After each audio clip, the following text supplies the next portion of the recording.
Hello children. Today in this video we are going to learn the topic of English grammar, that is antonyms means Hindi और गुजराती में हम उसे विरुद्धार्थी शब्द कहते हैं। एक शब्द से अलग मीन्स ऑपोजिट जो शब्द हम लिखते हैं उसे हम ऑपोजिट मीन्स एंटोनियम्स कहते हैं। तो यहाँ पर भी हम सबसे पहले उसकी डेफिनेशन, उसके बाद एग्जाम्पल्स और एक्सरसाइज सॉल्व करेंगे। तो सबसे पहले उसकी डेफिनेशन देखेंगे। Antonyms are words that are opposite in meaning to each other. तो एंटोनियम्स मीन्स के जो शब्द दिए गए हैं वो एक दूसरे से अलग होते हैं, ऑपोजिट होते हैं। तो इस प्रकार के जो शब्द होते हैं उससे हम ऑपोजिट बोलते हैं। जैसे कि मैंने कहा कि हिंदी में और गुजराती में उसे विरुद्धार्थी शब्द कहते हैं। तो फिर से एक बार, antonyms are words that are opposite in meaning, कि जिसका जो मीनिंग होता है वो एक दूसरे से एकदम अलग होता है, ऑपोजिट होता है। तो इस प्रकार के वर्ड को हम ऑपोजिट वर्ड्स यानी एंटोनियम्स बोलते हैं। तो यहाँ पर हम कुछ एग्जांपल्स देखेंगे। तो सबसे पहले टॉल यानी ऊंचा, तो उसका जो ऑपोजिट वर्ड होगा वो क्या होगा? शॉर्ट। उसके बाद है रिच। रिच यानी अगर कोई बहुत पैसे वाला है तो उसे हम रिच कहते हैं, तो उसका ऑपोजिट वर्ड क्या होगा? पुअर। जिसके पास पैसे नहीं होते, this kind of people are called poor. So rich, poor. Strong, ताकतवर, तो उसका ऑपोजिट क्या होगा? तो weak. Strong, weak. Big, small. Big यानी बड़ा, स्मॉल यानी छोटा। So big, small. फैट यानी मोटा फिजिकली, तो उसका ऑपोजिट होगा थिन यानी पतला। काइंड यानी जो दयालु लोग होते हैं उसे हम काइंड कहते हैं। तो क्रूअल, वो निर्दयी लोग होते हैं, तो kind, cruel, these are the opposites. Beautiful, बहुत सुंदर। अगली यानी बहुत खराब, so beautiful, ugly. Wide, narrow. Wide यानी जो बहुत ब्रॉड होता है उसे हम वाइड कहते हैं, और नैरो यानी उससे कम, right. Same, different. Same means कुछ चीज़ें मिलती जुलती है, एक तरह की होती है, उसे सेम कहते हैं। तो डिफरेंट यानी अलग अलग, तो सेम, डिफरेंट। अब आप देख सकते हैं कि जब भी हमने ऑपोजिट वर्ड्स बनाए तो दो डिफरेंट ऑपोजिट्स जो है उसके बीच में एक पर्टिकुलर मार्क किया गया है क्रॉस का।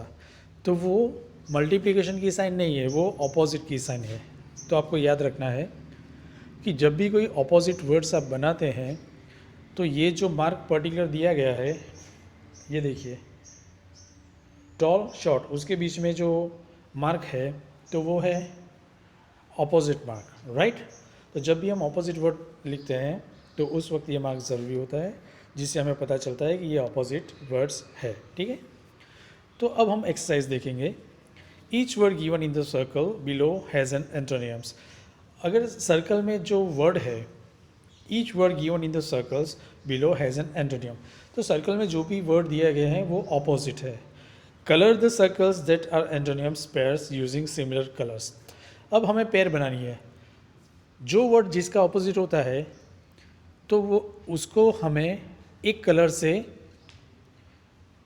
वो जो सर्कल है उसमें कलर फिल करना है, ठीक है। तो ऐसे, और उसकी पेयर बनानी है। तो ऐसे ही जितने भी सर्कल दिए गए हैं तो उसका ऑपोजिट ढूंढ के दोनों में एक सेम कलर करना है और ऐसे पेयर बनानी है और एक्सरसाइज पूरी करनी है। तो चलिए ये हम देखते हैं यहाँ पर। तो आप देख सकते हैं कि यहाँ पर रफ, ROUGH, रफ यानी जिसकी सरफेस अच्छी नहीं होती उसे रफ कहते हैं। तो उसका अपोजिट है स्मूथ। तो आप देख सकते हैं यहाँ पर रफ, स्मूथ दोनों एक ही कलर से फिल किए गए हैं, दोनों ही सर्कल, राइट, और उसकी पेयर बनाई है। तो वैसे ही हमें कुछ और पेयर्स बनानी है यहाँ पर। जैसे कि आप देख सकते हैं fresh, straight, light, bright, stale, huge, heavy, tiny, dark, crooked.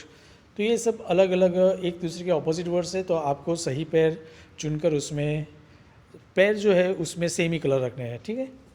तो यहाँ पर मैंने जो एक्सरसाइज सॉल्व की है तो आप देख सकते हैं रफ, स्मूथ, तो जो भी पेयर आप बनाते हैं तो यहाँ पर लिखनी है। सपोज़ यहाँ पर दिया गया है फ्रेश, तो फ्रेश का ऑपोजिट क्या है? स्टेल, बासी। फ्रेश यानी ताज़ा, स्टेल यानी बासी। So fresh, stale. स्ट्रेट यानी सीधा, क्रूक्ड यानी टेढ़ा मेढ़ा। So straight crooked. Number 4 light यानी हल्का। लाइट के दो मीनिंग होते हैं यहाँ पर। जो लाइट हम स्विच ऑन करते हैं तो लाइट जो होती है उसे भी लाइट कहते हैं, सूर्य की जो किरणें होती है उसे भी हम लाइट कहते हैं। तो लेकिन यहाँ पर लाइट का मीनिंग क्या होता है कि जो वज़न में हल्का होता है उसे हम लाइट कहते हैं। तो लाइट यानी हल्का, तो उसका अपोजिट होता है हैवी यानी भारी। So light heavy. Bright dark, चमकता हुआ होता है उसे ब्राइट कहते हैं, जो तो उससे थोड़ा गहरा होता है उसे डार्क कहते हैं, ठीक है। So bright dark. टाइनी यानी बहुत छोटा, एकदम स्मॉल, टाइनी, लिटिल, तो उसका अपोजिट क्या होता है, ह्यूज मीन्स बहुत बड़ा। So this are the opposite meanings and these are the proper pairs which you can see in this box, right? तो जैसा कि एक्सरसाइज में कहा है कि आपको ऑपोजिट वर्ड्स की पेयर बनाकर एक ही कलर फिल करना है सर्कल के अंदर खोज कर, ठीक है। जैसे कि आपने एग्जांपल में यहाँ पर देखा रफ स्मूथ, तो दोनों एक पेयर है ऑपोजिट की, तो सेम कलर है। तो वैसे ही आपको दूसरे जो ऑपोजिट नीचे आंसर दिए गए उस प्रकार से खोज कर प्रॉपर पेयर बनाकर सर्कल में कलर फिल करना है, सिर्फ टेक्स्ट बुक के अंदर, ठीक है।